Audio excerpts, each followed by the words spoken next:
Welcome to Shrimad Bhagavatam class. हम लोग श्रीमद् भागवतम चतुर्थ स्कंद 28वां अध्याय चर्चा कर रहे थे। श्लोक संख्या है 16। श्लोक संख्या 15 तक हमने कल किया था, आज हम 16वें से करेंगे। ठीक है, प्रसंग चल रहा है कि किस तरीके से पुरंजन ने शरीर छोड़ा। जब उस पर काल कन्या प्रज्वार भय सब लोगों ने उस पर आक्रमण कर दिया पुरंजन के शहर पर, तो किस तरह से पुरंजन ने शरीर छोड़ा, इस बारे में हम चर्चा करेंगे। ठीक है,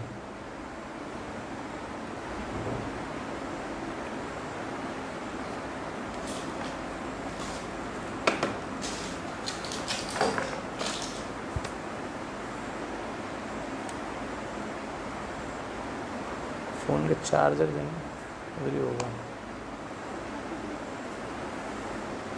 ओके, तो श्लोक संख्या 16। द्वित्र पुत्र पौत्रांश जामी जामात्र पार्षदान स्वत्वावशिष्टम यत्किंचित गृहकोश परिच्छदम। द्वित्रा पुत्रियों पुत्रों पौत्रान नातियों के विषय में चा तथा जामी बहुओं जामात्र दामादों पार्षदों स्वत्व संपत्ति अवशिष्टम शेष यत किंचित जो कुछ भी गृह घर कोश खजाना परिच्छदम घरेलू साज सामान। तब राजा पुरंजन अपनी पुत्रों पौत्रों पुत्र वधुओं जामाता नौकरों तथा अन्य पार्षदों के साथ साथ अपने घर के सारे साज सामान तथा जो कुछ भी संचित धन था उन सब के विषय में सोचने लगा।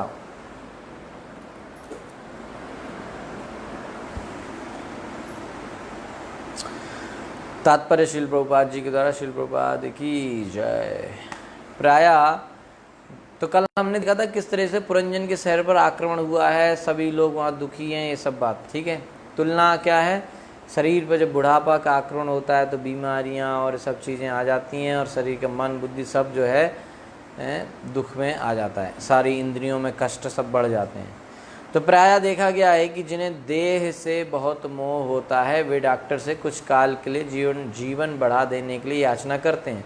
जिन लोगों को शरीर से बड़ा मोह रहता है वो लोग डॉक्टर के पास जाते हैं कि हमारा थोड़ा समय बढ़ा दो, एक दिन और, है ना।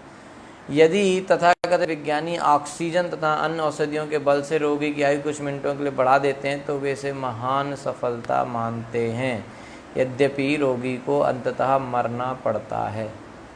प्रभुपाद जी कह रहे हैं कि हो सकता है कि कभी कभी वैज्ञानिक टेक्नोलॉजी की क्षमता से या ऑक्सीजन वगैरह लगा के थोड़ा बहुत समय उसका बढ़ा दिया जाए तो इसको साइंस की दुनिया में बहुत बड़ी सफलता माना जाता है, लेकिन फाइनली व्यक्ति को मरना जरूर पड़ता है।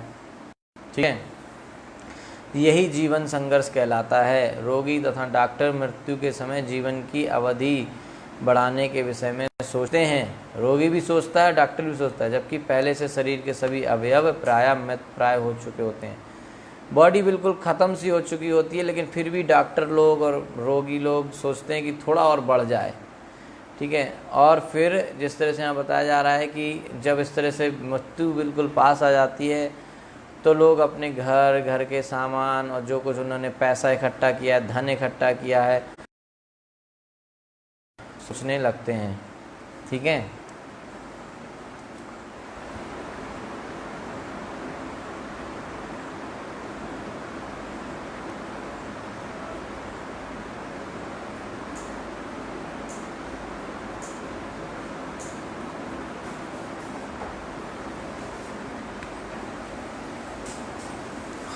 ओके।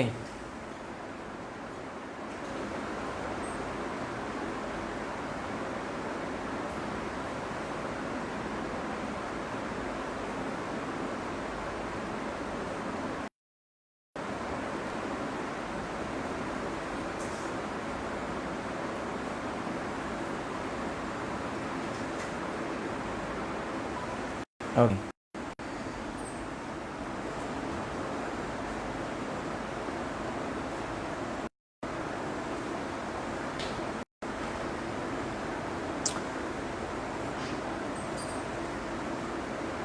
ओके, तो 17वां श्लोक। अहम ममेति स्वीकृत्य गृहेषु कुमतिर्गृही दद्यो प्रमदया दीनो विप्रयोग उपस्थिते। अहम मैं, मम मेरा, मति इस प्रकार स्वीकृत्य स्वीकार करके, गृहेषु घर में, कुमति ही दुर्बुद्धि, गृही गृहस्थ, दध्यो ध्यान दिया, प्रमदया अपनी पत्नी से, दीना अत्यंत निर्धन, विप्रयोगे जब वियोग, उपस्थिते आ उपस्थित हुआ।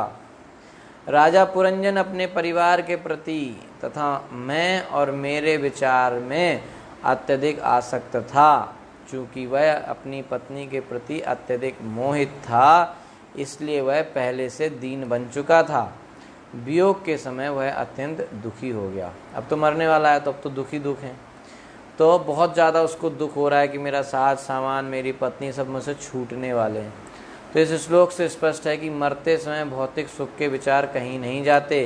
यह सूचित करता है कि जीवात्मा सूक्ष्म शरीर, मन, बुद्धि तथा अहंकार, कल बताया था ना, सूक्ष्म शरीर द्वारा ले जाया जाता है। अहंकार के कारण जीव अब भी भौतिक सुख भोगना चाहता है।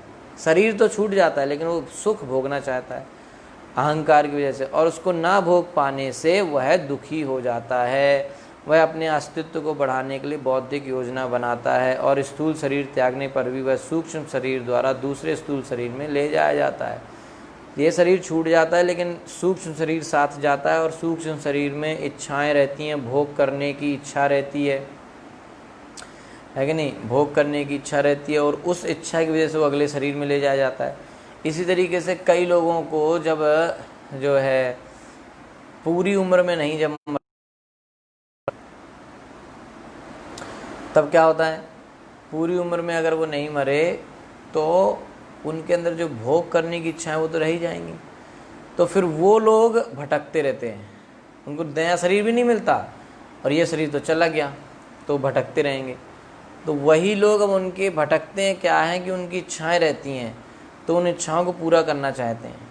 ठीक है, तो उन इच्छाओं को पूरा करने के लिए फिर वो ढूंढते हैं। अब इच्छाएं तो वो भूत बन के तो कर नहीं पाएगा, उसके लिए तो स्थूल शरीर चाहिए, ऐसा शरीर, क्योंकि हवा में तो वो लड्डू नहीं खा पाएगा। हाँ, लड्डू खाने के लिए तो स्थूल शरीर चाहिए, हाथ चाहिए, लड्डू उठाएगा, खाएगा, जीभ चाहिए, दांत चाहिए, चबाएगा तब टेस्ट मिलेगा। तो लड्डू का टेस्ट तो जब जबान होगी तब तो पता चलेगा। अगर किसी की टंग, जीभ काम नहीं करती है, तो उसको लड्डू और करेले में क्या फ़र्क पड़ने वाला है, कुछ भी खिला दो, है ना। तो उसको चाहिए स्थूल शरीर। स्थूल शरीर की, स्थूल माने ये ग्रॉस बॉडी, तो उसकी तलाश में फिर वो सोचता है कहाँ घुसूं, फिर दूसरों के शरीर में घुसता है। इसे कहते हैं भूत लगना, है ना, कहते हैं भूत लग गए, उसके ऊपर प्रेत लग गया, वो ऐसे ही होता है, वो उसके अंदर घुस जाते हैं, और जो कमज़ोर सा व्यक्ति होता है ना, उसके घर में घुस जाते हैं। घर माने जैसे कोई व्यक्ति को घर की तलाश है, तो बड़े आदमी, पावरफुल आदमी घर में थोड़ी घुसेगा, मार के भगा देंगे वो। तो जो कमज़ोर आदमी उसे घर में घुस जाएगा, वहीं रहने लगेगा, है ना, छुप के रहेगा। और अगर ज़्यादा ही कमज़ोर है तो पूरा घर पे कंट्रोल भी कर लेगा, फिर जो वो कहेगा वो उसके घर में होगा, जबकि घर आया बाहर से। तो ऐसे ही जो बहुत कमज़ोर लोग होते हैं उसके अंदर भूत घुस जाते हैं, और फिर वो भूत उससे वही करवाता है। तो शरीर उसका, लेकिन काम ये करवाता है क्योंकि बहुत कमज़ोर है। इसलिए भक्ति करके स्ट्रांग बनना चाहिए, तो भूत वूत काम नहीं करते हैं फिर, समझा। तो व्यक्ति इसलिए वो अपनी इच्छाओं की पूर्ति के लिए दूसरे से शरीर की तलाश करता है और दूसरे शरीर में घुसने की कोशिश करता है। इसलिए जो दाह संस्कार होते हैं, अंतिम संस्कार के बाद जो रीति रिवाज होते हैं कर्मकांड प्रोसेस में, उसमें बहुत सारी चीज़ें ऐसी होती हैं कि उनको उनका फेवरेट आइटम उसके पास रख के आओ, ये खिलाओ, वो खिलाओ, है ना, पिंडदान करो, ताकि वो उसका फेवरेट आइटम सब रहेगा, तो वो उस तरह से उसको शांत करने की कोशिश करते हैं ताकि वो हमें परेशान ना करे। तो सूक्ष्म शरीर का देहांतरण इन भौतिक आँखों से नहीं दिखता। अतः जब मनुष्य स्थूल देह छोड़ता है तो हम सोचते हैं कि वह मर गया है। हम लोग क्या सोचते हैं कि मर गया, लेकिन वो मरा नहीं है, वो तो शरीर छोड़ के गया है बस। तो सूक्ष्म शरीर भौतिक सुख की योजनाएं बनाता है, स्थूल शरीर तो उनको भोगने का साधन मात्र है। सारा सब कहाँ चलता है? सूक्ष्म शरीर में। योजनाएं कहाँ बनती हैं? मन में है। तो स्थूल शरीर खाली एक इंस्ट्रूमेंट है, ठीक है। इस प्रकार इस स्थूल देह की उपमा पत्नी से दी जा सकती है। तो स्थूल शरीर की तुलना किससे करी जा रही है? पत्नी से करी जा रही है। क्यों? क्योंकि पत्नी ही वह साधन है जो इंद्रिय तृप्ति की सारी सामग्री प्रस्तुत करती है। तो जैसे शरीर में स्थूल हमारे पास स्थूल शरीर है और सूक्ष्म शरीर है, तो सूक्ष्म शरीर में सारे विचार आते हैं कि ऐसा होना चाहिए, तो पर करने का जो साधन वो कौन देता है? वो स्थूल शरीर देता है ना। अभी कंफ्यूज नहीं होना चाहिए सूक्ष्म स्थूल। स्थूल माने ग्रॉस, सूक्ष्म माने सटल, जो अंदर है, ठीक, जो दिखता है। अंदर माने लीवर वीवर की बात नहीं चल रही है। सूक्ष्म शरीर माने मन, बुद्धि, अहंकार, तीन चीज़ें। सारे आइडिया वहाँ आते हैं, इच्छाएं वहीं आती हैं। तो उनको करने के लिए स्थूल शरीर चाहिए, तो उसकी तुलना पत्नी से दी जा रही है। क्योंकि जो जिस तरह से स्थूल शरीर सारी फैसिलिटी प्रोवाइड कराता है, उस तरह से पत्नी जो है इंद्रिय तृप्ति की सारी सामग्री प्रस्तुत करती है। स्थूल शरीर से दीर्घकालीन संगति के कारण जीव को इससे बिछुड़ते हुए दुख होता है। इस शरीर में कितने सालों से वो है, तो उसको बड़ा कष्ट होता है कि ये शरीर न छूटे। भले वो इतना जर्जर हो चुका है, लेकिन उसको छोड़ने का उसका मन नहीं होता, और जब छूटता है तो बड़ा दुख होता है। ठीक है, तो शरीर का जो बंधन है उसको आदमी समझ नहीं पाता है, और जब वो शरीर छूटता है तो बड़ा दुख होता है। ठीक है, इससे जब दूसरे शरीरों से आदमी कनेक्टेड रहता है, अटैच रहता है, मोहित रहता है, तो वो शरीर जब छोड़ के जाते लोग, तो वो उनमें बड़ा उसको दुखी क्यों होता है कि वो शरीर खत्म हो रहा है। आत्मा के लिए दुखी नहीं होता। आत्मा के दुखी होगा तो क्यों होगा? आत्मा तो मरी नहीं है, तो दुखी क्यों हो रहा है? बोले हमारे से चली गई, तो पहले भी तो नहीं थी। आत्मा का तो यही है, तो इसमें दुख होने वाली बात नहीं है। तो स्थूल शरीर से दीर्घकालीन, बहुत लंबे समय से स्थूल शरीर में रहने के कारण उससे बिछड़ते हुए जीवात्मा को बड़ा दुख होता है। तो जीव की मानसिक क्रियाशीलता उसे दूसरा स्थूल शरीर धारण करने के लिए बाध्य करती है। तो मन में जो सूक्ष्म शरीर में जो कुछ चलता रहता है, उसकी वजह से इस जीवात्मा को दूसरा स्थूल शरीर धारण करना पड़ता है, बाध्य हो जाता है, करना ही पड़ेगा। इस प्रभुपाद जी आगे लिख रहे हैं तात्पर्य में कि स्त्री संस्कृत भाषा का शब्द है जिसका अर्थ होता है विस्तार। तो स्त्री के माध्यम से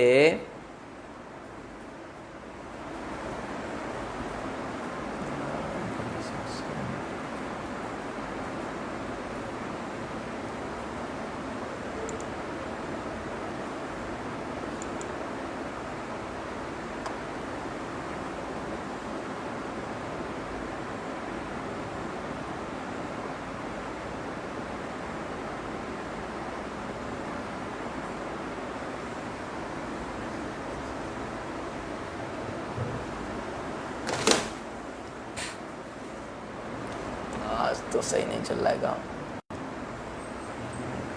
फिर रहा है।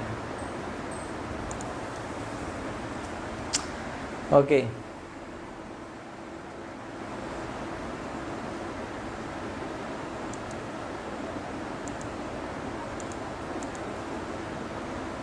हरे कृष्णा। ओके, तो आगे तात्पर्य में प्रभुपाद जी लिख रहे हैं कि स्त्री संस्कृत भाषा का शब्द है जिसका अर्थ है विस्तार। स्त्री के माध्यम से ही मनुष्य पुत्र, पुत्रियां, पौत्र इत्यादि के रूप में अपना विस्तार करता है। मृत्यु के समय परिवार के सदस्यों के प्रति अनुराग प्रखर हो जाता है, यानी कि बहुत स्ट्रांग हो जाता है। प्रायः यह देखा जाता है कि मृत्यु के निकट आने पर मनुष्य अपने प्रिय पुत्र को बुलाकर उस पर अपनी पत्नी तथा अन्य साज सामान की रक्षा का भार डाल देता है और कहता है कि मेरे बेटे, मैं जाने के लिए बाध्य हूँ, मुझे जाना पड़ेगा, तुम परिवार की देखभाल करना। वह अपने गंतव्य को ना जानते हुए भी इस प्रकार कहता है। उसे पता नहीं कि जा कहाँ रहा है, लेकिन वो कहता है मैं जा रहा हूँ, मम्मी का ध्यान रखना, बच्चे का ध्यान रखना, है ना, वहाँ वाली ज़मीन बिकवा लेना, यहाँ वाला प्लाट में बाउंड्री बनवा लेना, है ना, वहाँ इतने पैसे रखें उनको निकलवा लेना, ये सब बताता है। मरते समय बताता है, पहले नहीं बता रहा था। ठीक है, तो इस तरीके से व्यक्ति पूरी ज़िंदगी ऐसी निकल जाती है उसकी। ठीक है, विस्तार। सुबह की क्लास में बता रहे थे कि व्यक्ति अकेला रहता है, जैसे उसके जीवन में स्त्री आई, विस्तार। 1 से 2, 2 से 3, 3 से 4। पहले वो छोटे से रूम में रह लेगा, फिर 1 रूम से 2 रूम चाहिए। पहले उसके लिए पास सिंगल बेड है फिर डबल बेड चाहिए, एक कुर्सी फिर 2 कुर्सी चाहिए, हर चीज़ में विस्तार, हर चीज़ में एक्सपेंड है, एक थाली है अभी 2 चाहिए, हर चीज़, इसलिए उसका नाम ही, स्त्री का नाम ही है विस्तार। ठीक है। 18वां श्लोक। लोकांतरम गतवती मय्यनाथा कुटुंबिनी वर्तिष्यते कथम त्वेषा बालकान अनुशोचती। लोकांतरम अन्य जीवन में गतवती मई मेरे चले जाने पर अनाथा पति विहीन कुटुंबिनी अपने परिवार से गिरी वर्तिष्यते रहेगी। कथम कैसे तू तब ऐसा यह स्त्री बालकान बच्चों को अनुशोचती विलाप करती हुई। राजा पुरंजन अत्यंत अब मरने वाला है ना, तो उसको बड़ी चिंता हो रही है कि क्या होगा, मेरी ज़मीन का क्या होगा, मेरे घर का क्या होगा, मेरी पत्नी का क्या होगा। बुढ़ापे में बड़ा है, उसको यही रहता है क्या होगा, पूरे टाइम यही सोचता रहता है क्या होगा, उसको पता कुछ नहीं क्या होगा लेकिन सोचता भले रहता क्या होगा। तो वही वो सोच रहा है कि राजा पुरंजन अत्यंत चिंतित होकर सोचने लगा, हाय मेरी पत्नी इतने सारे बच्चों से परेशान होगी जब मैं यह शरीर छोड़ दूंगा तो यह किस प्रकार परिवार के इन सभी सदस्यों का पालन करेगी, कैसे मेरी पत्नी अकेले सबका पालन करेगी। सोच रहा है वो, हाय वह परिवार पालन के विचार से अत्यधिक कष्ट पाएगी, है ना। इस तरह से बेचारा सोच रहा है। तो अपनी पत्नी के विषय में इतने सारे विचार ये सूचित करते हैं कि राजा स्त्री के विचार में कितना निमग्न था, पूरा उसमें खोया हुआ था। सामान्यतः पतिपरायण स्त्री अत्यंत आज्ञाकारिणी पत्नी होती है। इससे पति अपने पत्नी के प्रति आकृष्ट होता है। जब पत्नी पतिपरायण होती है, यानी कि पतिपरायण होने का मतलब आज्ञाकारी होना, है ना। सबसे अच्छा, सबसे पहला लक्षण है आज्ञाकारी, माने जो बोला जाए वो करे। तो जब जो बोला जाए वो करती है तो उसका पत्नी के प्रति पति का आकर्षण बढ़ता है, और मृत्यु के समय वह अपनी पत्नी के विषय में बहुत अधिक सोचता है। तो सभी पत्नी को लगेगा कि तो बहुत अच्छी बात है, मरते समय मेरे बारे में सोच रहा था, लेकिन इससे उसका बहुत बड़ा नुकसान हो जाता है, वो आगे आएगा। तो यह अत्यंत घातक स्थिति है, प्रभुपाद जी कह रहे। वो तो इतना आकर्षण हो गया, पत्नी ने उसकी ज़िंदगी भर सारी बातें मानी, इसलिए तो कहते हैं सब सारी बात मानने वाली पत्नी बहुत ही खतरनाक है। ठीक है। प्रभुपाद जी के जीवन में क्या हुआ कि उनकी शादी हुई। तो प्रभुपाद जी उसी कॉलेज में पढ़ते थे जहाँ सुभाष चंद्र बोस पढ़ते थे, तो उसी समय उनकी शादी हुई। शादी के बाद उनकी जो पत्नी आई वो उनको पसंद नहीं थी, वो उनकी बात नहीं मानती थी। तो उन्होंने अपने पापा से कहा, अपने पिताजी से कहा कि भैया मेरे को इससे साथ नहीं रहना है, मेरे को दूसरी शादी करनी है। तो उनके पिताजी ने कहा क्यों? बोले वो ऐसी है वैसी है, हमको नहीं रहना है, हमको दूसरी शादी। प्रभुपाद जी के जीवन की बात है, उन्होंने कहा कि हमको दूसरी शादी करनी है। तो प्रभुपाद जी के पिताजी ने क्या कहा कि तुम्हारे को ऐसी पत्नी मिली है जो तुम्हारी बात नहीं मानती है, तुमको पसंद नहीं है, तो ये भगवान की तुम्हारे ऊपर कृपा हुई। बोले हैं ऐसा क्यों? बोले अब ज़िंदगी भर तुम्हारी बात मानेंगे नहीं तो मन लगेगा नहीं, तुम आराम से भक्ति करते रहना। तो उनका ये अच्छा आइडिया है, तो भक्ति करते रहे, इतना बड़ा इस्कॉन बना दिया, है कि नहीं। उन्होंने दूसरी शादी नहीं करी फिर। ठीक है। तो ये अत्यंत घातक स्थिति है ना, कि जब सारी बात वो मानती तो आदमी उससे आकर्षित बना रहता है पूरी ज़िंदगी, और आकर्षण की वजह से मरते समय उसी के बारे में सोचता है। और फिर भगवान ने गीता में क्या नियम बताया है कि जो जो सोचेगा मरते समय वही वो बनेगा अगले जीवन में। ठीक है। तो ये है अत्यंत घातक स्थिति। तो एक क्लास के बाद एक माता जी आई, बोली मैं इतने परेशान हूँ, मैं ये भौतिक जीवन, माता जी थी, मुझे इतना परेशान हूँ, मुझे समझ में नहीं आ रहा पिछले जन्म में मरते समय मैं किस लड़की के बारे में सोच रही थी। मैं क्यों? बोले मैं किसी लड़का होंगी और लड़की के बारे में सोच रही होंगी, इसलिए मैं लड़की बन गई इस जन्म में। ठीक है। तो यह अत्यंत घातक स्थिति है, जैसा कि राजा पुरंजन के जीवन से स्पष्ट है। यदि मृत्यु के समय कोई कृष्ण के बजाय अपनी स्त्री के विषय में सोचता है तो वह निश्चय ही भगवान के धाम वापस नहीं जा सकता।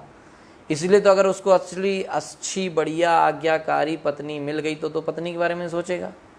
अगर बिल्कुल खूंखार मिली तो उसके बारे में कभी नहीं सोचेगा, भगवान के बारे में सोचेगा, भगवान इससे बचाओ, है ना, यही सोचता रहेगा।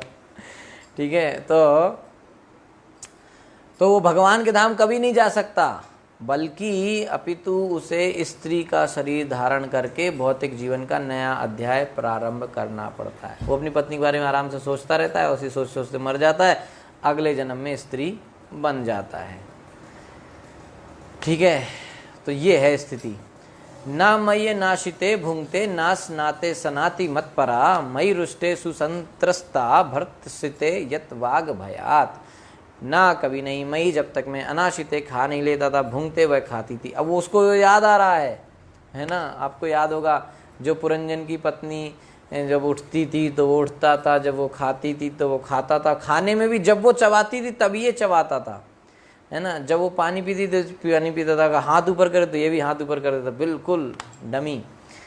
ठीक है, तो अनाशिते खा नहीं लेता था, भूंगते वह खाती थी। ना नहीं स्नाते स्नान नहीं कर लेता था, स्नाती नहाती थी। मत परा मेरे प्रति अनुरक्त मई, जब मैं रुष्टे नाराज होता था। सुसंत्रस्ता अत्यंत डरी रहती थी। भर्तसिते जब मैं डांट कर फटकारता था। यत वाक संयमित वाणी भया डर से। तो उसको सब याद आ रहा है कितना अच्छी मेरी पत्नी थी।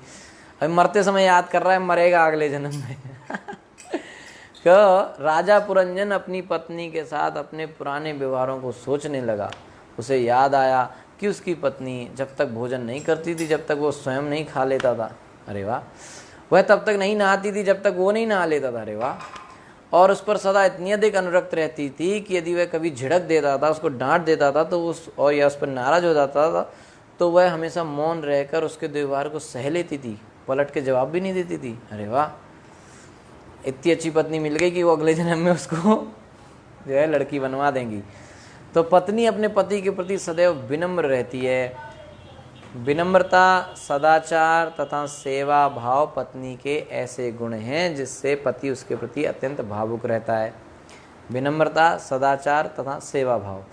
पारिवारिक जीवन में पति का पत्नी पर अनुरक्त रहना हितकर होता है, किंतु आध्यात्मिक विकास के लिए अधिक उपयुक्त नहीं होता। परिवार अच्छा चलाने के लिए प्रति आकर्षित है, बहुत अच्छी बात है, लेकिन भक्ति आगे बढ़ाने के लिए आकर्षित है, बहुत गलत बात है। ठीक है, घर घर अतः घर घर में कृष्ण भक्ति की नींव पड़नी चाहिए। यदि कृष्ण भक्ति में पति तथा पत्नी एक दूसरे पर अनुरक्त हैं तो वे दोनों लाभ उठा सकते हैं, क्योंकि कृष्ण ही उनके अस्तित्व का केंद्र बिंदु है। तो अगर भक्त हैं, पति नहीं भक्त है, पति भक्त है, दोनों भक्ति कर रहे हैं, तो दोनों आपस में एक दूसरे के प्रति नहीं बल्कि दोनों कृष्ण के प्रति आसक्त रहते हैं, कृष्ण के प्रति आकर्षित रहते हैं, तो दोनों का उद्धार हो जाता है। अन्यथा यदि पति अपनी पत्नी के प्रति अधिक अनुरक्त रहता है, ज़्यादा ही उसको प्रेम करता है, तो अगले जन्म में वह स्त्री बनता है। बहुत बढ़िया। इसी प्रकार पति पर अत्यधिक अनुरक्त होने से स्त्री को अगले जन्म में पुरुष बनना होता है। उसको ज़्यादा पति से प्रेम था तो अगले जन्म में वो आदमी बन गई। निसंदेह पुरुष बनना स्त्री के हित में। अच्छा, स्त्री अगर अगले जन्म में पुरुष बन जाए तो उसका तो फायदा हुआ, क्योंकि वो हाई ग्रेड की बॉडी में चलेगी, पुरुष बन गई। लेकिन पुरुष अगर स्त्री बन गया तो उसका वो नीचे चला गया एक स्टेप। स्त्री अगले जन्म में पुरुष बन गई तो उसका प्रमोशन मानो, लेकिन पुरुष जो था वो स्त्री बन गया तो वो तो एक स्टेप नीचे आ गया ना। प्रबोधयति मां विज्ञम व्यशुते शोक कर्षिता वर्तमय तद गृह मेधीयम वीर सूरपि नेष्यति। प्रबोधयति अच्छी सलाह देती है, माँ मुझको अविज्ञम मूर्ख व्यशुते मेरे बाहर जाने पर शोक, शोक से कर्षिता दुख से सुख हुई। वर्त में रास्ता एतद यह ग्रह मेधियम गृहस्थी के कार्यों का वीरसु वीरों की जननी अपि यद्यपि नेष्यति क्या कर सकेगी। आगे पुरंजन सोच रहा है कि राजा पुरंजन सोचता रहा कि उसके मोहग्रस्त होने पर किस तरह उसकी पत्नी उसे अच्छी सलाह देती थी और उसके घर से बाहर चले जाने पर वह कितनी दुखी हो जाती थी। यद्यपि वह अनेक पुत्रों एवं वीरों की माता थी तो भी राजा को डर था कि वह गृहस्थी का भार नहीं ढो पाएगी। उसको डर था कि मैं मर रहा हूँ तो मेरी पत्नी कैसे सब संभालेगी। तो मृत्यु के समय राजा पुरंजन अपनी पत्नी के विषय में सोच रहा था। यह वो सोच, वैसे भौतिक दृष्टि से लोग कहेंगे कि ये तो बहुत अच्छी बात है, मरने के समय वो अपनी पत्नी के बारे में सोच रहा है, लेकिन ये चेतना, इस तरह की चेतना दूषित चेतना कहलाती है। दूषित चेतना है, क्यों? तो कृष्ण के बारे में नहीं सोच रहा है, पत्नी के बारे में सोच रहा है, तो दूषित है। जैसा कि भगवान कृष्ण ने भगवत गीता में 15 अध्याय 7वें श्लोक में बतलाया है, ममे वांशो जीवलोके जीवभूत सनातना मना षष्ठानि इंद्रियाणि प्रकृतिस्थानि कर्षति। इस बद्ध जगत में जितने जीव हैं वे मेरे शाश्वत अंश हैं। बद्ध जीवन के कारण वे मन समेत 6 इंद्रियों द्वारा अत्यधिक श्रम में लगे हुए हैं। बड़े कष्ट में हैं लोग। मन के और इंद्रियों के चक्कर में पड़ने से लोग बहुत ज़्यादा कष्ट झेल रहे हैं। जीव ममे वांशो, जीव आखिर परमेश्वर श्री कृष्ण का ही अंश है। गुणात्मक रूप से कृष्ण तथा जीव की स्वाभाविक स्थितियां एक सी ही हैं। अंतर केवल इतना ही है कि जीवात्मा सदैव परमात्मा का सूक्ष्म कण है। ममेवांशो जीवलोके जीवभूत सनातना, जीव जो है परमात्मा का सूक्ष्म कण है। इस बद्ध जीवन में के संसार में परमात्मा का अंश ये जीवात्मा अपने दूषित मन तथा चेतना के कारण संघर्ष में लगा रहता है। परमेश्वर का अंश होने से यह आशा की जाती है कि जीवात्मा श्री कृष्ण के विषय में सोचेगा, किंतु अगला जन्म लेगा, वहां पे संघर्ष करेगा, वहां कष्ट भोगेगा। जैसा कि अगले श्लोकों से विदित होगा, उसे अपनी पत्नी के ही विचार में लीन रहने के कारण अगले जन्म में स्त्री का शरीर धारण करना पड़ा। वो अगले जन्म में स्त्री बनेगा, क्योंकि वो मरते समय अपनी पत्नी के बारे में सोच रहा था। इस प्रकार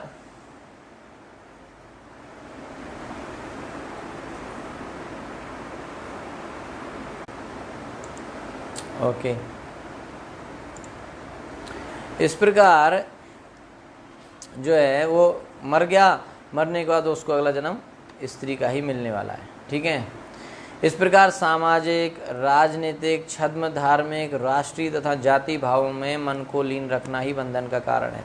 तो वो अपनी, प्रभुपाद जी कह रहे हैं कि जैसे पुरंजन अपनी पत्नी में लीन था, तो कई लोग सामाजिक चीज़ों में लीन रहते हैं, कई लोग किसी धोखाधड़ी में, झूठे धर्मों में, कोई राष्ट्र भारत माता की जय इसमें उसका रहता है, कोई इन सब चीज़ों में लीन रहते हैं, राष्ट्रीयता में, कोई जात पात में लीन रहता है ना, ये जात बेकार है, वो जात बेकार। तो वो जिसके बारे में सोचते हुए मरेगा वो अगले जन्म में वही बनेगा, है ना। तो प्रभुपाद जी तो ये कहते थे कि जितने ये क्रांतिकारी लोग हैं, अंग्रेज़ों के बारे में सोचते सोचते मरे, सब जाके लंदन में पैदा होने वाले अंग्रेज बनेंगे, है ना। तो जो सोचते हुए मरेगा वही अगले जन्म में बनेगा। ठीक है। इस बंधन से, ये बंधन है, बस इसमें फंसते जा रहे हैं लोग। तो इस बंधन से छुटकारा पाने के लिए मनुष्य को अपने जीवन काल में अपने कार्यकलापों को बदलना पड़ता है। अब मरते समय हमें कृष्ण की याद आए, इसके लिए हमें पूरी जिंदगी प्रैक्टिस करनी चाहिए। तो अपने जीवन की क्रियाओं को, दिनचर्या को, कार्यकलापों को बदलना पड़ता है। इसकी पुष्टि भगवद गीता में हुई है। क्या? यज्ञ अर्थात कर्मणो अन्यत्र लोको अयम कर्म बंधना। ठीक है। यदि हम इसी जीवन में अपनी चेतना नहीं बदलते तो जो कुछ भी हम सामाजिक, राजनीतिक, धार्मिक तथा राष्ट्रीय कल्याण के नाम पर कार्य करते हैं वह सब हमारे बंधन का कारण बनेंगे। हमको तो बड़े लग रहा है कि हम देशभक्ति कर रहे हैं, हम अपने समाज के लिए कर रहे हैं, हम अपने गांव के लिए कर रहे हैं, हम अपनी जाति के लिए कर रहे हैं, हम अपने परिवार के लिए कर रहे हैं, बहुत अच्छा कर रहे हैं, बहुत बढ़िया है। लेकिन ये सब आपको इस जन्म मृत्यु में फंसाने वाले हैं और से जन्म, अगला जन्म आपको दिलवा के छोड़ेंगे और ये बंधन हमेशा बना रहेगा। ठीक है। इसका अर्थ ये हुआ कि हमें आगे भी भौतिक बद्ध जीवन बिताना पड़ सकता है। ठीक है। तो जैसा कि भगवद गीता में कहा, मना षष्ठानि इंद्रियाणि प्रकृति स्थानी कर्षति। जब मन तथा इंद्रियां भौतिक कार्यों में लगी रहती हैं तो जीवन संघर्ष करना पड़ता है और सुख के लिए संघर्ष करना पड़ता है। तो प्रत्येक जीवन में मनुष्य सुखी रहने के लिए संघर्ष करता है। हर आदमी क्या संघर्ष कर रहा है कि मैं सुखी हो जाऊं, हो कोई नहीं पा रहा है। तो मनुष्य को कठिन श्रम करना पड़ता है, बहुत मेहनत करता है और जब उसे परिश्रम का फल मिलता है तो स्वयं को सुखी अनुभव करता है। खूब मेहनत करते हैं लोग, फिर उसमें कुछ फल मिलता है, उनको लगता है मैं सुखी हो गया। तो इस संसार में कोई ये नहीं जानता कि वास्तविक सुख क्या है। उनको लगता है बस यही है, मेहनत करो, दिन भर थोड़ा पैसा मिले, भाई यही सुख है। लेकिन ये वास्तविक सुख नहीं है। सुखम आत्यांतिकम यत दुर्बुद्धिर्ग्राह्यम अतीन्द्रियम। वास्तविक सुख का बोध तो दिव्य इंद्रियों द्वारा होता है, किंतु जब तक मनुष्य शुद्ध नहीं होता, दिव्य इंद्रियां प्रकट नहीं होती। अतः इंद्रियों को शुद्ध करने के लिए मनुष्य को कृष्ण भक्ति करनी चाहिए और इंद्रियों को भगवान की सेवा में लगाना चाहिए। जिसको लोग सुख समझते हैं वो वास्तव में दुख है। ऊँट की बात बताते हैं प्रभुपाद जी। ऊँट जो है रेगिस्तान में रहता है और ऊँट रेगिस्तान में कांटे खाता है। जब ऊँट कांटे खाता है तो उसके कांटे चुभते हैं तो उसका खून निकल के आता है, तो कांटे चबाता है और खून उसमें मिक्स हो जाता है। तो ऊँट को जो खून का टेस्ट लगता है वो सोचता है कांटों का टेस्ट है, तो सोचता है मैं मज़े ले रहा हूँ, लेकिन उसको नहीं पता कि उसका खुद का खून पी रहा है वो। तो भौतिक जगत का जो सुख है, इंद्रिय सुख, उसमें आदमी ये सोचता है उसकी अपनी एनर्जी, उसका अपना खून निकलता है, लेकिन वो सोचता है मैं आनंद कर रहा हूँ। ये है ऊँट की मेंटालिटी, है ना। ऊँट की, उस ऊँट को एक्चुअली खून उसका ही है, और उसी को पी रहा है और उसको लग रहा है मज़ा आ रहा है, अरे वाह वाह वाह। तो बात वही है, इसलिए ऐसे लोगों को ऊँट कहा गया है। भागवतम में कहा गया पहले दूसरे स्कंद में, है ना। तो ऊँट से तुलना की गई। उनको लगता है कि मैं आनंद ले रहा हूँ, मज़ा आ रहा है, लेकिन उसको ये नहीं पता कि उसका ही खून निकल रहा है, उसकी एनर्जी बाहर जा रही है। ठीक है, ऐसे ही अलग अलग जानवरों से तुलना की गई है, ऊँट, गधा, ऐसे अलग अलग। ठीक है, तो क्योंकि उनको जो लगता है कि सुख है वो एक्चुअली में दुख है, यही तो अज्ञान है। तभी वास्तविक सुख मिलेगा तथा मुक्ति प्राप्त होगी जब हम अपनी इंद्रियों को भगवान कृष्ण की सेवा में लगाएंगे, तभी हमें वास्तविक सुख मिलेगा। भगवत गीता में भगवान ने कहा है, शरीरम यद आपनोति यच्चा अप्युत क्रामतीश्वरः गृहीत्वैतानि संयाति वायुर्गंधानि वाशयात। जिस प्रकार वायु गंध को वहन करती है, यानी कि जिस तरह से हवा में गंध आती है, कहीं दूसरी जगह कोई चीज़ है, ऊपर हवा के माध्यम से वो सुगंध हमें मिल जाती है, या सुगंध दुर्गंध सब हवा के माध्यम से। जिस प्रकार वायु गंध को लेके जाती है, उसी प्रकार जीव इस संसार में जीवन संबंधी विविध विचारों को एक शरीर से दूसरे शरीर में ढोता है। वहाँ कोई चीज़ रखी है, हवा के माध्यम से यहाँ पे भी उसकी स्मेल आती है। तो उसी प्रकार जीव इस संसार में बहुत तरह के विचारों की वजह से एक शरीर से दूसरे शरीर में जाता है। यदि वायु किसी गुलाब के बगीचे से होकर बहती है तो गुलाब की सुगंध वह गुलाब की सुगंध ग्रहण करती है, और यदि किसी गंदे स्थान से होकर बहती है तो अपने साथ दुर्गंध ले जाती है। इसी प्रकार जीव स्वरूप राजा पुरंजन अपनी प्राणवायु को अपनी पत्नी पर प्रवाहित करता है, इसलिए उसे अगले जीवन में स्त्री का शरीर धारण करना पड़ता है। ठीक है ना। ओके, 21वां श्लोक। अभी 6:30 हुआ है, 7 बजे तक है ना, राइट, 6-7 है ना आज।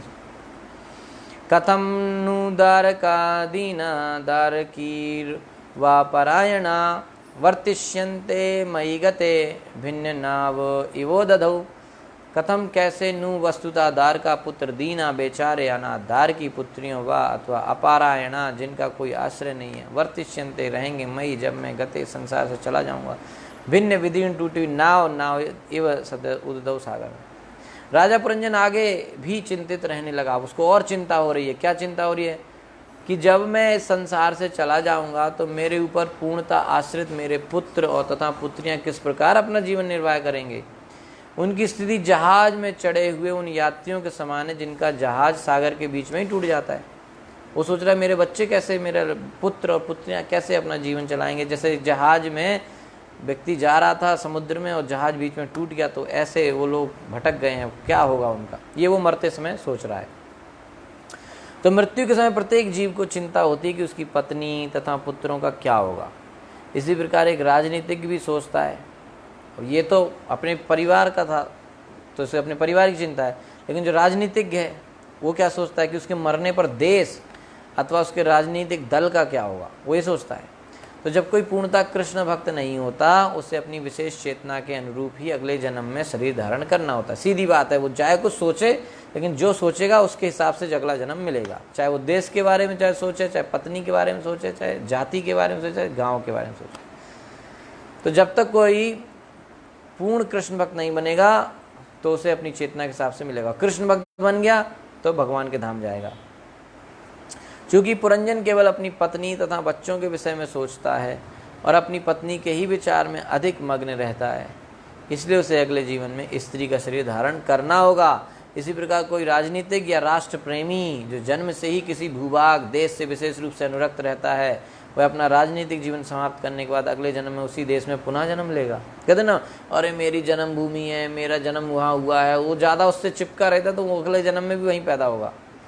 अपने जीवन काल में मनुष्य जो कार्य करता है उससे भी अगला जन्म प्रभावित होता है। जैसे कार्य किए, ये तो चेतना है, लेकिन जीवन में जो काम किए होंगे, बोले मरते समय का नहीं है, मरते समय सही नहीं, जीवन में भी जो काम किए उनसे भी अगला जन्म प्रभावित होगा। कभी कभी राजनेता अपनी इंद्रिय तृप्ति के लिए अनेक कुकृत्य करते हैं, गंदे काम करते हैं। तो विपक्षी दल के किसी व्यक्ति की हत्या करा दी, है ना, किसी राजनेता के लिए, मतलब विपक्षी दल की, प्रभुपाद जी कह रहे हैं विपक्षी दल के किसी व्यक्ति की हत्या करा देना किसी राजनेता के लिए कोई बड़ी बात नहीं होती, अपने फायदे के लिए करवा देते हैं। यद्यपि ऐसे राजनेता को उसके अपने तथाकथित देश में जन्म लेने दिया जाता है, किंतु उसने अपने पूर्व जीवन में जो पाप कर्म किए हैं उनके लिए कष्ट भोगना ही पड़ता है। तो उसे अपने जन्मभूमि, अपने देश से बड़ा प्रेम था, तो अगले जन्म में उसी देश में पैदा होगा। लेकिन काम ऐसे किए थे तो उस देश में पैदा तो होगा, लेकिन उसको कष्ट मिलेंगे। तो ये जो देहांतर, एक देह से, एक शरीर से दूसरे शरीर में जाना, देहांतर का यह विज्ञान आधुनिक विज्ञानियों के लिए पूरी तरह से अज्ञात है। मॉडर्न साइंटिस्ट इसको नहीं जानते कैसे होता है ये एक शरीर से दूसरे शरीर में आत्मा का जाना, क्या सिद्धांत है। तो ये तथाकथित विज्ञानी इन वस्तुओं के विषय में तनिक भी चिंता नहीं करना चाहते, क्योंकि यदि वे सूक्ष्म विषय पर और जीवन की समस्याओं पर विचार करेंगे, अगर वो लोग इन सब चीज़ों को मान लेंगे तो वे देखेंगे कि उनका भविष्य अंधकारमय है, तो उनके कौन सुनेगा फिर। इसलिए वे भविष्य के विषय में विचार करने से कतराते हैं और सामाजिक, राजनीतिक तथा राष्ट्रीय आवश्यकता के नाम पर नाना प्रकार के पाप कर्म करते रहते हैं। एक्चुअली में कोई भी आज की डेट में आपको भक्ति के बारे में, भागवत के बारे में, इन सब कॉन्सेप्ट के बारे में कोई नहीं बताएगा, क्योंकि अगर वो बता देगा तो उनका तो धंधा चौपट हो जाएगा ना। अभी जितनी साइंटिस्ट हैं वो सब अगर ये बता देंगे कि आत्मा है, ये सब है, तो फिर उनकी जो रिसर्च चल रही सब वेस्ट हो जाएगी। अगर जितनी शरीर का और आत्मा का भेद अगर समझ आ देंगे, अच्छे से समझ में आने लगेगा, तो सारी कॉस्मेटिक कंपनियां बंद हो जाएंगी, है ना। तो बहुत सारे कंपनियों का, और लोग सब भक्ति में लग जाएंगे तो सारे स्लॉटर हाउस बंद हो जाएंगे, हैं। सारी जो चीज़ें चल रही हैं, बहुत सारी चीज़ें सब बंद हो जाएंगी, है ना। मान लो सभी लोग भाग गए तो फिर जो इतनी सारी मार्केट, सुपर मार्केट में सब भरा पड़ा है, वो कौन खरीदे? कोई नहीं खरीदेगा। सारे लोग ऐसे रहेंगे, शैम्पू नहीं बिकने वाला फिर है ना। सारे लोग एक ही ड्रेस पहनेंगे तो सारे कपड़े की दुकान बंद हो जाएंगी, है ना। सारी टेक्सटाइल कंपनियां बंद हो जाएंगी। तो वो लोग अपना बिजनेस चलाने के चक्कर में हमको भक्ति नहीं करने दे रहे, और हम बेवकूफ़ लोग उनके एडवर्टाइज में फंस के उसमें पड़ जाते हैं। वो तो कहेगा by one get one free, हमको पता नहीं है, हम उस चक्कर में आके बाई वन गेट वन लेके आ जाते हैं, और डबल पैसा। वैसे जाएगा तो आदमी एक खरीदेगा, लेकिन बाई वन गेट वन के चक्कर में 2 खरीद लेता है। यानी कि जैसे 400 रुपये का कोई शर्ट है ना, अब उसको 100 रुपये प्रॉफिट दे के बेचना है, तो 500 का बेचेगा, चलो प्रॉफिट ले लो। तो वो आपको शर्ट खरीदनी थी, आप गए, आपको पसंद आई, आपने 500 की शर्ट ले ली, आ गए, तो दुकानदार को क्या मिला? 100 रुपये, आपको शर्ट मिल गई, 500 रुपये खर्च हो गए। लेकिन अब उसने नया तरीका निकाला, क्योंकि आपको ज़रूरत थी एक शर्ट की, आप एक खरीदोगे तो उसको 100 रुपये का फ़ायदा होगा, लेकिन उसको ज़्यादा फ़ायदा चाहिए आपसे, तो ये थोड़ी कहेगा कि भैया 2 ले लो, आप नहीं लोगे। लेकिन वो आपको बेवकूफ़ बनाया, कैसे हो गया? By one get one free. तो उसने क्या किया, 500 की जगह उसके रेट लगाए 1000, और फिर कहा by one get one free. तो आपको लगा यार 1000 रुपये की शर्ट है, इसका तो एक और 1000 रुपये की मिल रही है, अरे वाह, हम तो बहुत होशियार हैं, हम तो दोनों खरीद लेंगे। तो आप ले आए 1000 रुपये की 2 शर्ट। अब वास्तव में वो शर्ट थी 300 की, 2 ली आपने। चलो पहली बात तो आपको ज़रूरत ही नहीं थी, तो बाई वन गेट वन के चक्कर में आपने 2 ले ली, तो वो एक्स्ट्रा पैसा दिया, उसने आपको एक शर्ट ज़बरदस्ती बेच दी, तो आपको बेसिकली नुकसान कितने का हुआ? 700 रुपये का। ठीक है, 400 की शर्ट थी, 600 एक्स्ट्रा दिए, तो 600 रुपये का आपको नुकसान हुआ, क्योंकि आपको एक्स्ट्रा शर्ट की ज़रूरत ही नहीं थी, वो तो बाई वन गेट वन चक्कर में खरीद ली, है ना। तो दुकानदार ने आपको अच्छा से बना दिया बेवकूफ़, है ना, और उसने फ़ायदा ले लिया, अपनी एक शर्ट एक्स्ट्रा ही बेच दी। तो सारे जगह यही चल रहा है पूरा जो है। मतलब जो लोग, आप सोचो कि जो लोग IIM वगैरह से या फॉरेन यूनिवर्सिटी से जो MBA करके आते हैं, 3-3, 4-4 लाख रुपए और 10-10 लाख रुपए पर मंथ सैलरी कंपनी से लेते हैं, तो काय के लिए लेते हैं? वो इसी चीज़ के तो लेते हैं, कैसे कस्टमर को बेवकूफ़ बना के पैसे निकलवाओ उनसे, और उसका कोई काम नहीं है कैसी एडवर्टाइज बनाई जाए कि लोग भागे चले आए हमारा प्रोडक्ट खरीदने के लिए। अगर आप लोगों को पता नहीं है, जब एडवर्टाइज बनती है तो उसको 25 बार 50 बार उसको चेक किया जाता है कि इसको देख के क्या हो रहा है। एक नॉर्मल व्यक्ति जब इसको देखेगा तो उसके अंदर, उसके मन में, उसकी बुद्धि में क्या होगा, कैसे वो दौड़ेगा।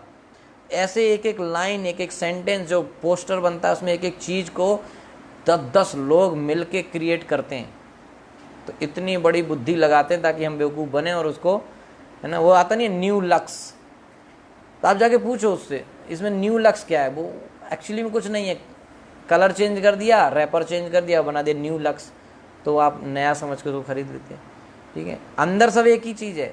एक ही कंपनी 4 तरह के शैम्पू बनाती है, ठीक है, एक ही कंपनी आपके 4 तरह के शैम्पू बनाती है, 6 तरह के शैम्पू बनाती है, एक ही कंपनी, और वो कंपनी का नाम नहीं उस पर लिखा जाता है, प्रोडक्ट का नाम लिखा जाता है। कंपनी आधे से ज़्यादा लोगों को नहीं पता कि इस शैम्पू को बनाने वाली कंपनी कौन सी है, उसको नहीं पता। उसको लगता है ये शैम्पू दूसरी कंपनी शैम्पू, क्योंकि नाम अलग लिखा है, मैन्युफैक्चरर एक ही है। तो क्या करता है, एक ही शैम्पू बनाता है, एक ही चीज़ है सब, एक 50 रुपये के डब्बे में डाली, एक 30 रुपये के डब्बे में डाली, एक 20 रुपये के डब्बे में डाली, और एक 400 रुपये के डब्बे में डाली। अब कई लोग सोचते हैं कि महंगा है तो अच्छा है, तो चीज़ अंदर वही भरी है, वो 400 वाला खरीदेगा, ठीक है। और कई लोग सोचते हैं कि हम नहीं खरीद सकते महंगा, तो सस्ता खरीदेंगे, तो वो सस्ता वाला लेंगे, ठीक है। लेकिन चीज़ सब अंदर एक ही है ऑलमोस्ट, ठीक है। लेकिन कई लोगों के दिमाग में ये कीड़ा है कि अगर महंगा चीज़ है तो सस्ता। कई लोग रेट देखते हैं क्या महंगा है, 2 प्रोडक्ट में कौन सा महंगा है, तो जो ज़्यादा महंगा है उसको खरीदते हैं, उनको लगता है महंगा है तो अच्छा है ना। तो कई कंपनी ऐसे ही स्ट्रेटजी बनाती हैं, है ना। आप लोग समझ नहीं पाएंगे कि हमको सुपरमार्केट और बिग बाज़ार और ये जो कुछ भी है इतना बेवकूफ़ बनाने का वहाँ पे वो चल रहा है, ताकि कस्टमर से खूब पैसा लिया जाए, ठीक है। पहले लोग सोचते थे कि जैसे आपको ख़रीदना है, कैश्यू नट्स खरीदने हैं, तो 2 पैकेट हैं, आधा किलो के हैं, तो आप सोचोगे कि आधा किलो का कैश्यू नट खरीदें, इससे अच्छा 1 किलो का ना खरीद लें, तो 1 किलो वाले में फ़ायदा रहेगा। अगर आप 1 किलो खरीदोगे तो थोड़ा सस्ता आता है, यही सोचते हैं ना लोग कि आधा किलो का खरीदो मान लो तो 400 रुपये का, तो 1 किलो का खरीदोगे तो 750 का, ऐसे रहता था, है ना। तो अब एक कंपनी है, नाम नहीं बताऊंगा, एक कंपनी उसने इस चीज़ को पकड़ लिया है, तो वो जनरली लोग यही सोचते हैं कि आधा किलो के, जैसे उसको 2 चाहिए तो 1 किलो का सीधा लेगा, तो उसको थोड़ा सस्ता पड़ता है। तो पता उन्होंने क्या किया है, वो कंपनी, मैं तो देख के चेक किया तो मैं तो शॉक हो गया, उन्होंने उल्टा कर रखा है। बोले आधा किलो के 2 खरीदोगे तो सस्ता, बड़ा खरीदोगे तो महंगा। ये 400 के हैं तो 2 खरीदे मान लो आप 800 पड़ेंगे, और अगर आपने 1 किलो का पैकेट खरीदा उसी कैश्यू नट को वही कंपनी का तो 900 रुपये का। और अक्सर लोग सोचते हैं बड़ा है तो सस्ता होगा, देखते नहीं, उठा के चलते, ठीक है। तो इस तरीके से हमको जो है बेवकूफ़ बनाया जा रहा है। तो इस तरीके से लोगों को विचार करना चाहिए कि कैसे हम अपनी इन सब कंपनी और ये सब मॉडर्न लोगों की वजह से हम भक्ति से दूर जा रहे हैं, अपने कल्चर से दूर जा रहे हैं। पर वो लोग तो हमको इसलिए कर रहे हैं क्योंकि उन्हें अपना बिजनेस चलाना है, पर हम लोग उनके ट्रैप में फंसते जा रहे हैं, ठीक है।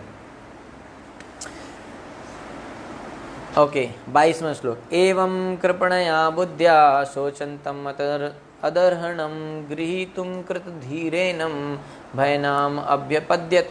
एवं इस प्रकार कृपणया दीन बुद्धिया बुद्धि से शोचन्तम् पछताते हुए आतत अरहणम जिस पर उसे नहीं पछताना चाहिए था, गृहीतुम बंदी बनाने के लिए, कृतधी दृढ़ संकल्प यमनराज, एनम उसको, भयनामा अभ्यपद्यत तुरंत आ गया। यद्यपि राजा पुरंजन को अपनी पत्नी तथा बच्चों के भाग्य के विषय में पश्चाताप नहीं करना चाहिए था, फिर भी उसने अपनी दीन बुद्धि के कारण ऐसा किया। उसको पश्चाताप नहीं करना चाहिए था, फिर भी उसने अपनी दीन बुद्धि के कारण पश्चाताप किया। उसी समय भय नामक यमनराज उसे बंदी करने के लिए तुरंत निकट आ धमका। तो मूर्ख लोग ये नहीं जानते कि प्रत्येक जीव अपने कर्मों तथा कर्म फलों के लिए उत्तरदायी है। लोग दूसरों को दोष देते हैं कि उन्होंने हमारे साथ ऐसा किया, उन्होंने हमारे साथ ऐसा किया, लेकिन वास्तव में जो कुछ हमारे साथ होता है वो हमारे कर्मों का फल है। हम किसी को कोई दोष नहीं दे सकते। तो जब तक जीव छोटे बच्चे या अबोध बालक के रूप में रहता है, तब तक माता पिता का यह कर्तव्य होता है कि वे से जीवन के मूल्यों की सही जानकारी दें। जब वह बड़ा हो जाए तो उसे जीवन के सारे कार्य करने के लिए छोड़ देना चाहिए। माता पिता मृत्यु के पश्चात अपनी संतान की सहायता नहीं कर सकते। पिता अपनी संतानों की तुरंत सहायता के लिए कुछ संपत्ति जोड़ सकता है, किंतु उसे इन विचारों में डूबा नहीं रहना चाहिए कि उसकी मृत्यु के पश्चात उसके परिवार का भरण पोषण कैसे होगा। आगे के लिए कुछ करके जाना चलो ठीक है, लेकिन उसमें सोचते रहे से उसका अगला जन्म खराब होगा। बद्ध जीव का यही रोग है कि वो सोचता रहेगा इसका क्या होगा, उसका क्या होगा, अब क्या होगा, अब क्या होगा, वो ऐसे ही परेशान रहता है। वह न केवल अपनी इंद्रिय तृप्ति के लिए पाप कर्म करता है, बल्कि मरने के पश्चात अपनी संतान के लिए इतना धन छोड़ जाना चाहता है कि वे भी उसे इंद्रिय तृप्ति में अच्छी तरह खर्च कर सकें। खुद इंद्रिय तृप्ति करेगा और इतना छोड़ के सोचता है कि इतना धन छोड़ के जाऊँ कि मेरे बच्चे भी इंद्रिय तृप्ति करते रहें, ताकि मैं नरक में जाऊँ और वो भी नरक में आए, हम लोग वहीं पार्टी करें। तो जो भी हो, प्रत्येक प्राणी मृत्यु से भयभीत रहता है, सबको, इसलिए मृत्यु को भय कहा गया है।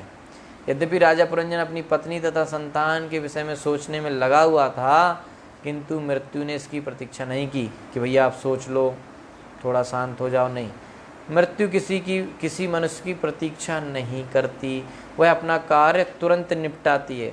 मौत किसी का इंतजार नहीं करती कि भैया आप जो है गुलाब जामुन खा रहे हो, चलो खा लो फिर आपको आऊँगी, नहीं। वो मृत्यु तो मान लो गुलाब जामुन खा रहा था, वो बीच में ही आ जाएगा, मतलब खा ही ना पाए बेचारा, है ना, मतलब खा ले पर चबा ना पाए, है कि नहीं। तो मृत्यु किसी का इंतजार नहीं करती, कभी भी आ सकती है।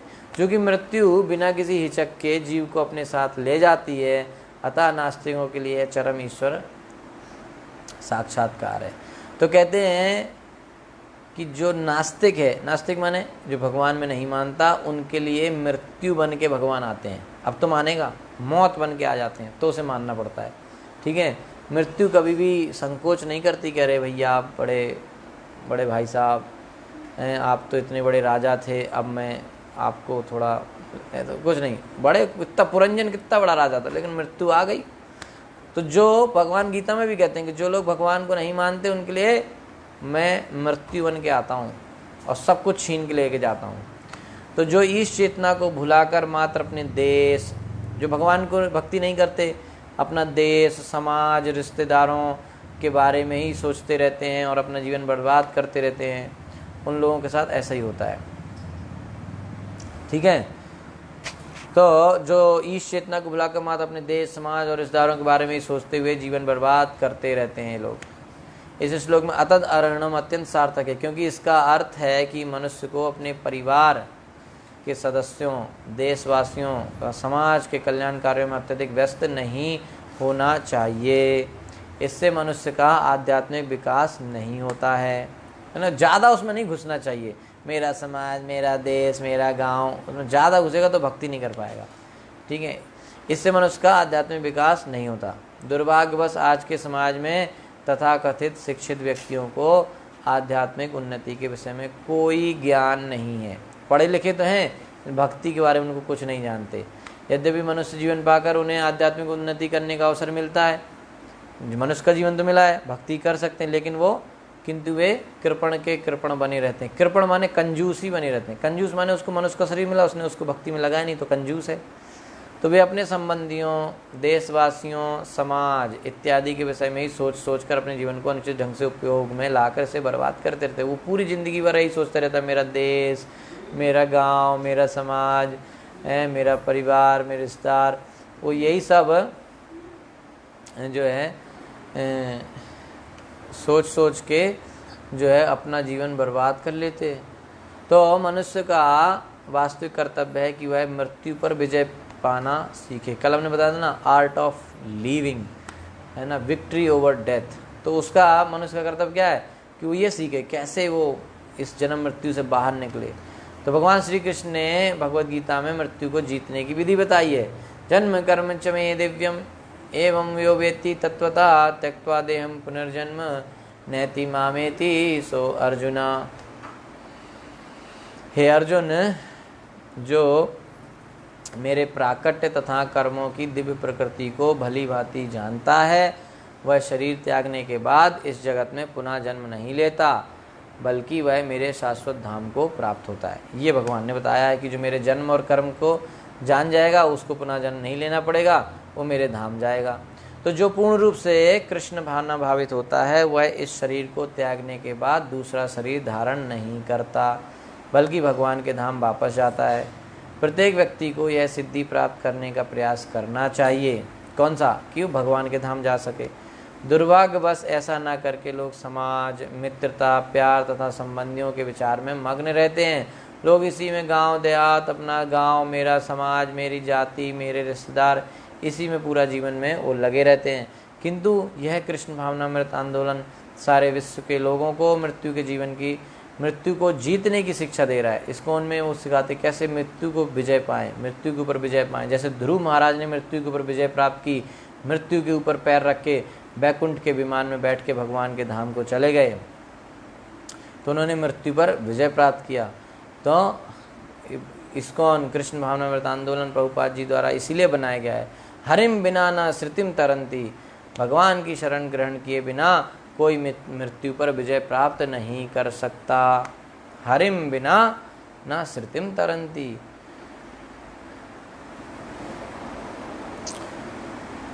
पशुवद्य वनैरेषा नीयमाना स्वकं क्षयम् अन्वद्रवन अनुपथा शोचंतो भृशमातुरा। पशुवत, पशु के समान, यवनई, यवनों के द्वारा, ऐसा यह पुरंजन, नियमाना बंदी बनाकर ले जाया गया, स्वकम अपने क्षयम घर, अन्वद्रवन पीछे पीछे, अनुपथा उसके सेवक, शोचनता विलाप करते, भृशम अत्यधिक, आतुरा अत्यंत दुखी। तो अब वो कितना भी वो रोए, कितना भी वो अपने परिवार की चिंता करे, लेकिन मृत्यु ने उसकी कुछ नहीं सुनी। मृत्यु तो आ ही गई। मृत्यु नहीं सुनती कि आप तो बड़े महान व्यक्ति हैं, आप तो अपने देश के बारे में बहुत सोचते थे, अब हम आपको नहीं। अरे आप तो बहुत अच्छे व्यक्ति हैं, आप तो अपने रिश्तेदारों के बारे में बहुत सोचते थे, तो अब मैं यहाँ नहीं आऊँगी, तब भी मृत्यु आएगी। मृत्यु कुछ नहीं देखती, मृत्यु से भी ये देखती कि आपने भक्ति करी नहीं करी। जो भक्ति करता है उसके पास ऐसे खड़ी हो जाती है। ध्रुव महाराज के सामने मृत्यु आई, ऐसे झुक के खड़ी हो गई। ध्रुव महाराज ने मृत्यु के सिर पे पैर रखा और सीढ़ी समझ के बैकुंठ के विमान में बैठ गए और चले गए। तो जो भक्त है उसके लिए तो मृत्यु ऐसे आती है, ठीक है। जैसे कभी कभी कोई छोटा बच्चा सो जाए, तो वो कहीं एक जगह सो जाता है, तो उसके बाद दिन के कपड़े अपने पहने था, मान लो स्कूल से आया था, खेल कूद कर रहा था, वही कपड़े पहन के सो गया। तो जो सो जाता है तो कहीं भी सो जाता है, चेयर पे सो गया, कहीं सोफे पे सो गया, तो उसकी मम्मी क्या करती है, उसको उठा के उसको सही जगह सुलाती है, फिर उसके कपड़े भी सोते सोते में चेंज करके सोने वाले कपड़े पहना देती है। फिर वो सुबह उठता है, अरे मैं यहाँ कैसे आ गया, अरे मेरा कपड़ा किसने बदल दिया हैं, मैं तो वहाँ सोया था, मैंने तो ये कपड़े पहने थे, उसको पता ही नहीं चलता। तो जो भक्त होते उनके लिए मृत्यु ऐसे, वो मरे भगवान के धाम में प्रकट हो जाते, उनको लगता बस कुछ हुआ ही नहीं, शरीर बदल गया, दिव्य शरीर हो गया, सब इतना फर्क रहता है। तो ऐसे ही बस सोए थे और नए कपड़े पहन के जग गए, इतना फर्क है उनके लिए मृत्यु। लेकिन जो भक्त नहीं है उनको तो कल बताया था ना, 40,000 बिच्छू एक साथ जब काटते हैं वैसा कष्ट होता है। एक बिच्छू हैंडल नहीं हो रहा यहाँ, ठीक है, 40,000 कैसे होंगे। तो अब मृत्यु आ गई। फिर जब यवन गण राजा पुरंजन को पशु की भांति बांध कर उसे अपने स्थान को ले जाने लगे, तो राजा के अनुचर अत्यंत शोकाकुल उठे। अब मृत्यु उसको पकड़ के लेके जा रहे हैं बांध के, उन्हें भी तो सारे अनुचर उसके सगे संबंधी सब उदास हो गए, उन्हें भी विलाप करते हुए राजा के साथ साथ जाना पड़ा। जब यमराज तथा उसके दूत जीव को न्याय के स्थल ले जाते हैं, तो प्राण, इच्छाएं आदि भी जीव के अनुचर के रूप में उसके साथ जाती हैं। जब व्यक्ति मरता है तो वैसे बताया उसकी इच्छाएं और ये सब उसके साथ जाती हैं। तो इसकी पुष्टि वेदों में हुई है। जब जीव यमराज द्वारा बंदी बनाकर ले जाया जाता है, सबसे खतरनाक है वहाँ पे। अभी 33 स्कंद में 31 में 30वें अध्याय में आप पढ़ेंगे तो कितना कष्ट होता है जब यमराज के दूत पकड़ के ले जाते हैं, तो रास्ते में खूब थप्पड़ और पता नहीं क्या क्या मारते हैं। वहाँ जितने खतरनाक कुत्ते रहते हैं वो आके काटते हैं सबको। तो जब वो काटते हैं ना, तो उस व्यक्ति को जैसे जैसे कुत्ते काटते हैं उसको एक एक अपना पाप कर्म याद आता है कि हाँ मैंने ये किया था, हाँ मैंने ये किया था। तो वहाँ बहुत कष्ट होते हैं। तो जब जीव यमराज द्वारा बंदी बनाकर ले जाया जाता है, तम उत्क्रामंतम, तो प्राण भी उसके साथ चला जाता है। प्राणो अनुत्क्रामति, और जब प्राण निकल जाता है, प्रणम अनुत्क्रामंतम, तो सारी इंद्रियां, सर्वे प्राणा, तो सारी इंद्रियां भी साथ चली जाती हैं। अनुत्क्रामंती, जब जीवात्मा तथा प्राण निकल जाते हैं तो पंच तत्वों से उत्पन्न पदार्थ का पिंड पीछे छूटा रह जाता है, बचा क्या, डेड बॉडी। तब जीवात्मा न्यायालय में पहुंचता है, ऊपर कोर्ट में, जहां यमराज तय करता है कि उसे कैसा शरीर मिले। वहां पे कोर्ट में, यमराज की अदालत में आधुनिक विज्ञानी इस विधि से अपरिचित हैं। भाई वैज्ञानिकों को, साइंटिस्टों को ये सब नहीं पता। प्रत्येक जीव इस जन्म में अपने कर्मों के लिए उत्तरदायी है। जिसने जो कर्म किए उसको फल मिलेगा, और मृत्यु के बाद उसे यमराज के दरबार में ले जाया जाता है, जहाँ वह यह तय करता है कि उसे किस तरह का अगला शरीर मिले। ठीक है, तो हर व्यक्ति अपने कर्म भोगता है। Oh my God. ठीक है, तो किसी किसी को, जैसे जब कोई कष्ट आता है तो लोगों को लगता है कि इनने हमारे जीवन में कष्ट दिया, इसने मेरे साथ ये बुरा किया, उसने मेरे साथ वो बुरा किया। लेकिन समझने वाली बात यहाँ है कि कोई किसी के साथ कुछ नहीं करता, सबको अपने अपने कर्मों का फल मिलता है। इसलिए हमें अपने कर्म अच्छे रखने चाहिए। यद्यपि स्थूल शरीर छूट जाता है, किंतु जीवात्मा तथा उसकी इच्छाएं एवं उसके विगत कर्मों के फल उसके साथ साथ जाते हैं। शरीर तो यहीं छूट जाएगा, लेकिन उसकी इच्छाएं और उसके कर्म और स्वभाव, हर जीव आत्मा के साथ 2 बैग जाएंगे। एक बैग में भरे हैं उसके कर्म और एक में भरी हैं उसकी इच्छाएं, तो उसके हिसाब से उसको अगला जन्म मिलेगा। यह तो यमराज पर निर्भर करता है कि पिछले कर्मों के अनुसार वह उसे कैसा शरीर प्रदान करे। ठीक है, ओके।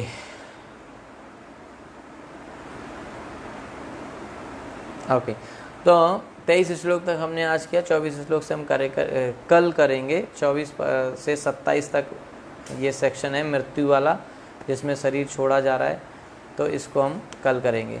7 बज गया है। Hare Krishna. Thank you so much. Granthraj Shrimad Bhagavat